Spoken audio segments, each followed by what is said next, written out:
최소한 우리가 제1차 2과목 농업재해보험 법령에서 80점 정도의 순으로 생각한다면, 그런 정도로 생각하신다면 아마 그 정도는 무난하게 획득할 수 있을 것이다. 물론 전제가 있죠. 다른 과목도 마찬가지지만 여러분들이 열심히 동영상도 보시고 또 기본 교재도 보시고 문제도 이렇게 잘 반복해서 보시는 걸 전제로 해서 그런 겁니다만, 어쨌거나 다른 과목에 비해서는 조금은 그래도 접근하기 쉬운 과목이다 이렇게 하시고 항상 자신감 가지시고 준비하시면 될 것 같습니다. 자, 보시면은 지금 제 1장의 농업재해보험법.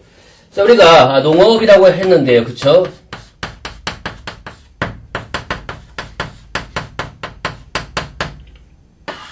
농업과 어업에 대한 이야기인데, 그러면 이제 우리가 일반적으로 이 농업에 대한 이야기는 어떤 거냐면 농작물이죠. 자, 여기서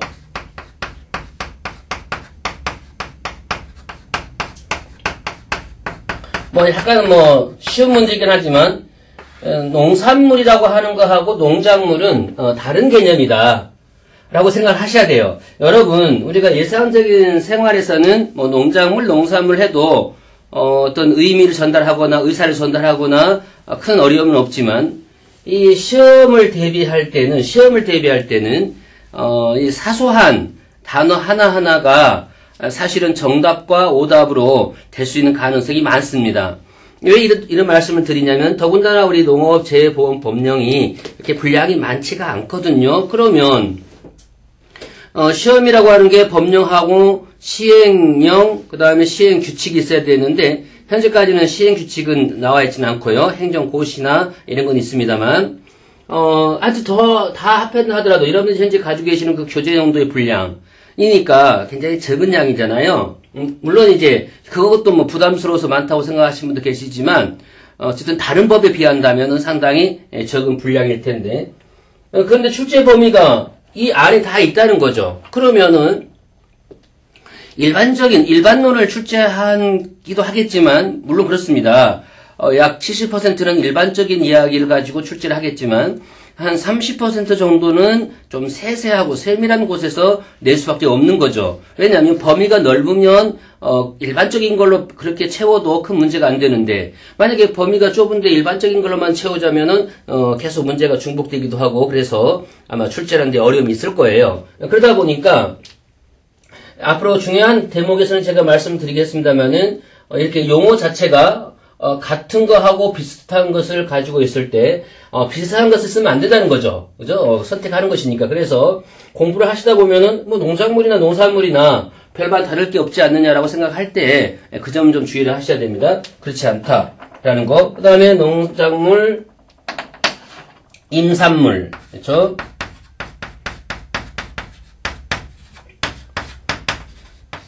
가축이고요. 그 다음에 어업에 대한 것은 수산업인데, 여기서도 조심해야 할 게 양식수산업이에요.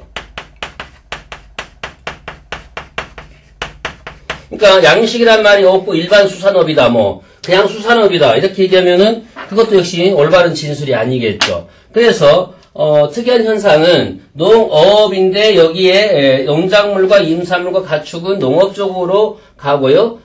이 양식수산업은 어업 쪽으로 분류가 되어 있어서 이 네 개에 해당한다는 것을 어렵지 않게 볼 수가 있겠죠. 그래서 기본적으로 농업 재해, 재해라고 하는 것을 했는데요. 재해. 이때 이 재해는 범위가 상당히 넓은데 여기 우리 농업재해보험에서 얘기하는 이 재해의 범위는 뭐냐면 바로 자연재해입니다. 자연재해. 그렇죠? 일반 손해보험에서도 마찬가지로 지진이나 전쟁 이런 것들은 실질적으로 특약을 가입하지 않는 한 보상을 안 해주지 않습니까? 여기 우리 농업재해보험에서도 자연재해 외에 다른 요소들은 일단 보상하는 범위에서 벗어났다 이렇게 보셔야 돼요. 그래서 자연재해에 대한 농업재해보험, 업종은 보험이죠. 보험이라고 하는 건 뭐냐면 여러분들이 보험업법에 대해서 자세히 공부를 하겠지만 이 보험이 크게 그쵸 대수의 법칙이다.